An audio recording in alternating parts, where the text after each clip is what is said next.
Conservation is critical for the survival of our community in the desert. In southwestern Utah, some strict new measures are being implemented in Utah's drought emergency. Meanwhile, your elected lawmakers are starting to look at long-term water changes. Fox 13's Ben Winslow has the story from Utah's Capitol Hill. Governor Spencer Cox is talking to legislative leaders here on Capitol Hill about increased water restrictions, conservation measures, and the impact it could have on our state. We have enough water, we think, to get us through this season, but we have to conserve. In southern Utah, the Washington County Water Conservancy District has issued some new restrictions for its municipal customers.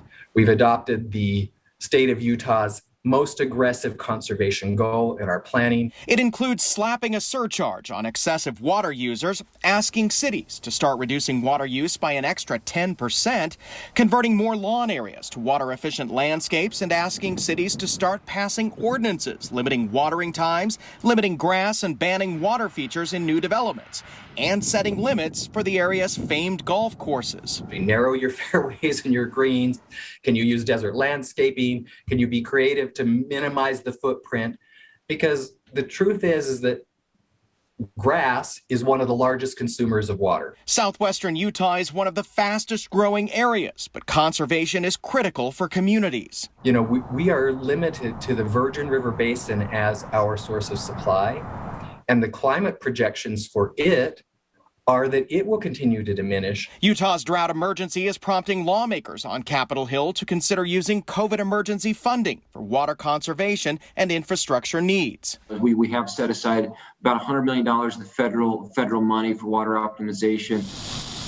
Long-term, lawmakers are considering bills to incentivize Utahns to ditch lawns for water-wise plants, replace grassy water-hogging parking strips, and start metering secondary watering systems. We actually do metering in Spanish Fork, and what we learned with metering is that it has the potential of saving about 35%, in some areas even more, which is surprising. I was actually surprised to learn that when people are aware of their water usage, it doesn't increase the cost, it doesn't raise a tax, it doesn't cost more, but when you're aware of your water usage compared to your neighbors, compared to your community, you actually save water.